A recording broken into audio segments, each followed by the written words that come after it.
তেজ সুধাকে বলছে, আজ এই ঘরে তোমাকে থাকতে হবে, আর এটাই হচ্ছে তোমার শাস্তি।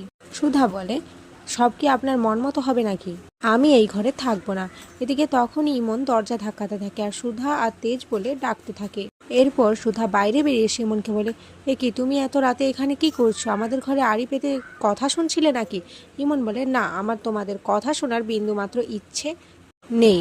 তোমার মেয়ে তোমাদের খুঁজে পাচ্ছিল না, তাই আমি ওকে দিতে এসেছি। এরপর সুধা দেখতে পায় যে তরি সার্থকের কোলে রয়েছে। এরই মধ্যে তেজও বেরিয়ে চলে আসে। তেজ তরিকে সার্থকের কোলে দেখে তরিকে ডাকলে তরি বলে, না, আমি তোমার কাছে যাবো না, তুমি আমার বাবা নও।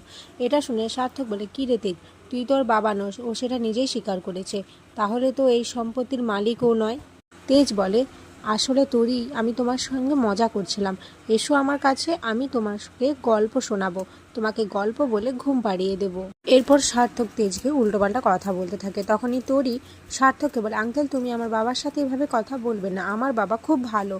এরপর সুধা আর তেজ আর তরি ঘরের ভেতরে ঢুকে যায়। এদিকে ইমন সার্থককে বলে, কি সার্থক, কিছু বুঝতে পারছো? সার্থক বলে, হ্যাঁ, বুঝতে পারলাম, আমরা যা সন্দেহ করছি সেটাই সঠিক, শুধু আমাদের একটা সলিড প্রমাণ করতে হবে।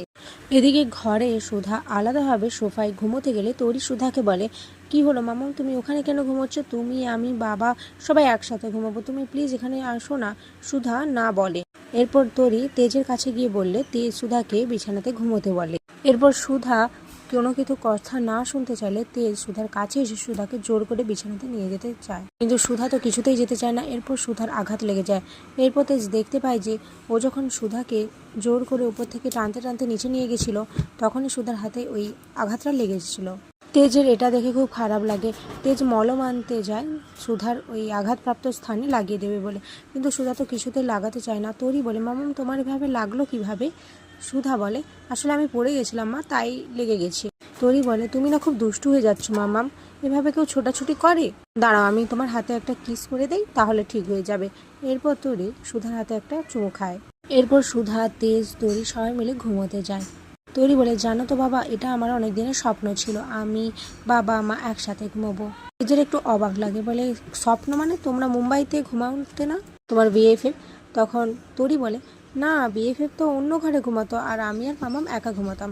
এটা শুনে তেজের মনে একটু খটকা লাগে। এরপর তরি বলে, জানো তো বাবা, আমার আরও একটা স্বপ্ন রয়েছে, যে আমার একটা ভাই হবে, আমি, তুমি, মাম্মাম, ভাই সবাই একসাথে থাকবো। আচ্ছা বাবা, আমার ভাই কবে আসবে? এটা শুনে তেজ সুধার দিকে তাকিয়ে থাকে আর বলে, যেমন মা তার তেমন মেয়ে। এরপর তেজ আর সুধার মধ্যে খুনসুটি শুরু হয়ে যায়। পরের দিন সকালে তরি ঘুম থেকে উঠে ব্রেকফাস্ট টেবিলে সবাইকে বলে যে সে কালকে খুব সুন্দরভাবে ঘুমিয়েছে, সে, তার মাম্মাম আর বাবা একসাথে ঘুমিয়েছে, যেটা শুনে ঠাম্মি খুব খুশি হয়ে যায়। তখনই ইমন আসে। ইমন এসে বলে, আচ্ছা, আজকে ব্রেকফাস্ট কে বানাচ্ছে? এরপরই তরি বলে, কে আবার বানাবে, আমার মাম্মাম বানাচ্ছে। কিন্তু পচা আন্টি, তুমি একদম ভালো না। ইমনকে পচা আন্টি বলাতে ইমন খুবই রেগে যায়। এদিকে সুধা তখনই চলে আসে আর একা একা সবাইকে খাবার সার্ভ করতে থাকে। তেজ খাবারটা মুখে দিয়েই বলে, এ কি, এ তো একই স্বাদ। তখনই ঠাম্মি বলে, কি দাদু ভাই, চমকে গেলে তো, আমি তোমাকে বলেছিলাম না যে ওই আমাদের সুধা?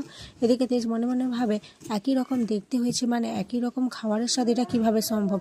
না না, উনি নিশ্চয়ই কোনো কারসাজি করেছে, তার জন্য এগুলো হচ্ছে।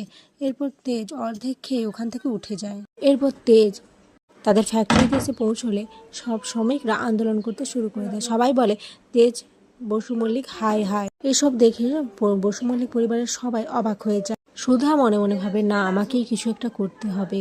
যে মানুষটা অক্লান্ত পরিশ্রম করে আজ এই তেজ বেকারিকে এই পর্যায়ে এনেছে, তার পরিশ্রম আমি কিছুতে বৃথা যেতে দেব না। আর এখানেই আজকের পর্ব শেষ হয়ে যায়।